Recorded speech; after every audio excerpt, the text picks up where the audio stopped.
Dans cette partie, nous allons implémenter les méthodes afin de tester notre API. Prenons la première méthode create qui va nous permettre de créer un utilisateur. Déjà, nous allons faire la validation. Ici, $request validate. On avait 3 colonnes, nom, email, password. Le nom était requis ainsi que l'email et le password. Bref, toutes les colonnes étaient requis. Mais au niveau de l'email, on avait dit l'email doit être unique pour chaque étudiant. C'est ça.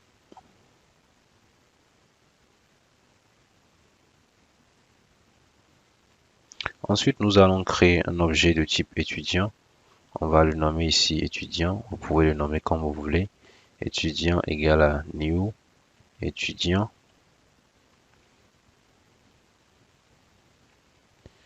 Et maintenant, je vais faire étudiant.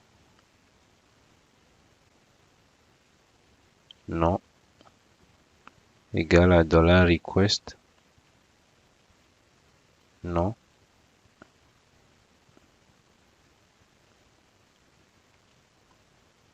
$étudiant. Email. Égale à $request. Email.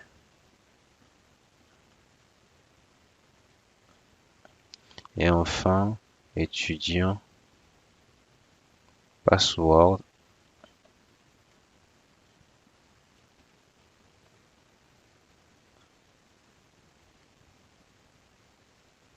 Égale à $request. Password.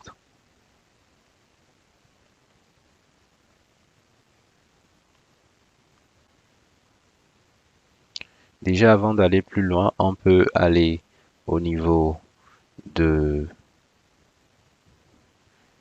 notre logiciel Postman afin de faire le test au niveau de la validation. Déjà précédemment, déjà notre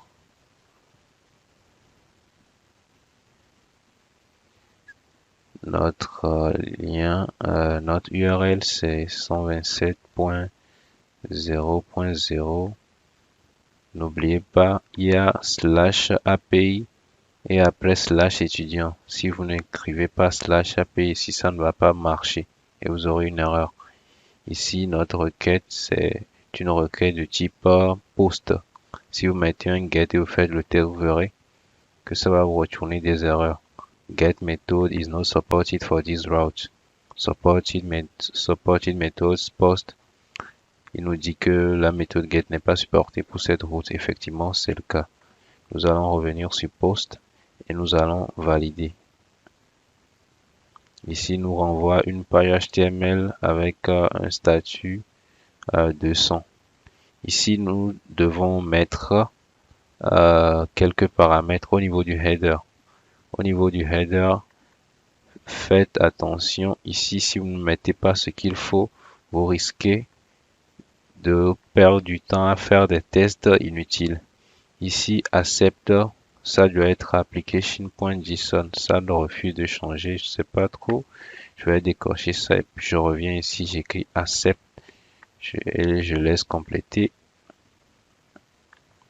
Accept application.json et après cela, nous avons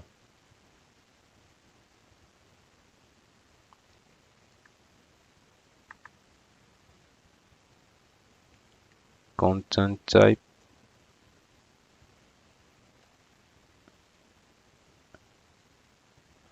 Content type, c'est toujours application /JSON.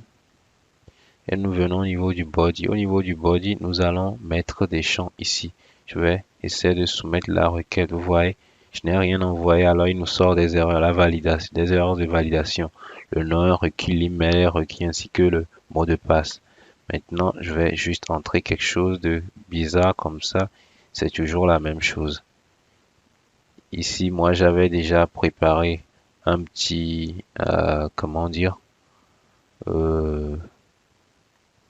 un petit JSON pour mon test. Je vais revenir juste, je vais effacer ceci et le coller. Ici, si votre JSON n'est pas bien formaté, vous risquez d'avoir un problème à chaque fois que vous lancerez la requête, à chaque fois que vous allez la soumettre. Pour éviter ça, il y a plein de sites sur lesquels vous pouvez aller vérifier. Par exemple, je vais aller dans mon navigateur et je vais juste rechercher JSON Validator. Ici, à ce niveau, moi j'utilise jsonlight.com.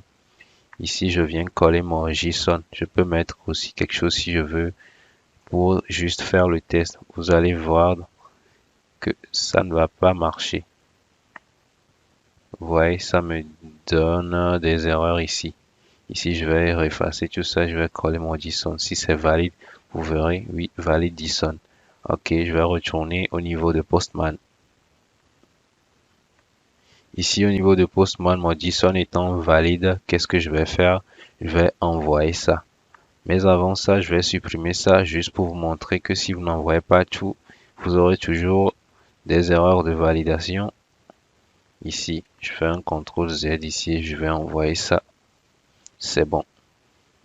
Cela a été enregistré dans la base de données, je pense. On va aller vérifier. Ici, je vais lancer une requête select equal from étudiant. Wow. Effectivement, cela n'a pas été enregistré. C'est normal, vu qu'ici, je n'ai pas sauvegardé ça. Je reviens, j'écris $étudiant. Save.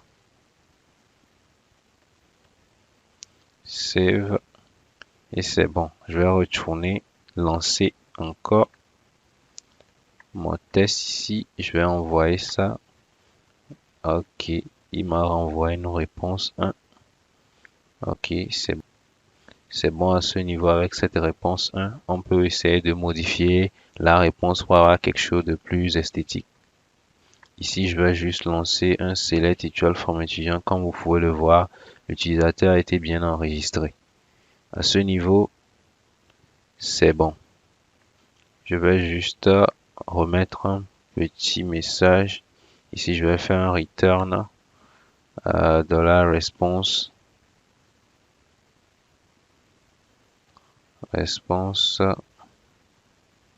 tiret.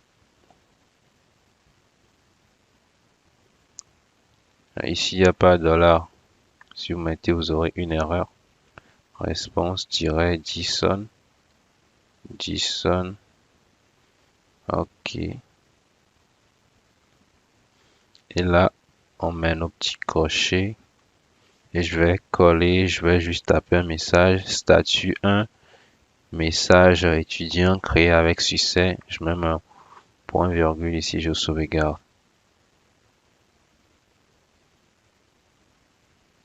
Ah, ici, j'ai une erreur, oui. Ici, c'est une fonction.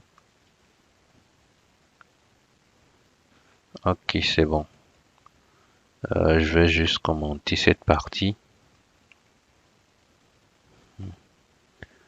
Retour. Envoi de message de réponse personnalisée. Personnalisé, ok. Ici, créer un étudiant. Et là, c'est bon. Je suis de nouveau de retour dans mon Postman. Je vais reprendre les mêmes données et envoyer. Ici, c'est normal que ça nous renvoie une erreur. L'email est déjà utilisé. Mais bon, ici, je vais juste changer ça en circodeur.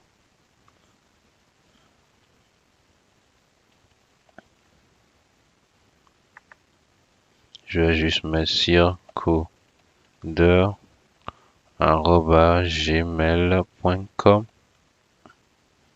et ici password, je vais laisser ça comme ça et je vais renvoyer la requête.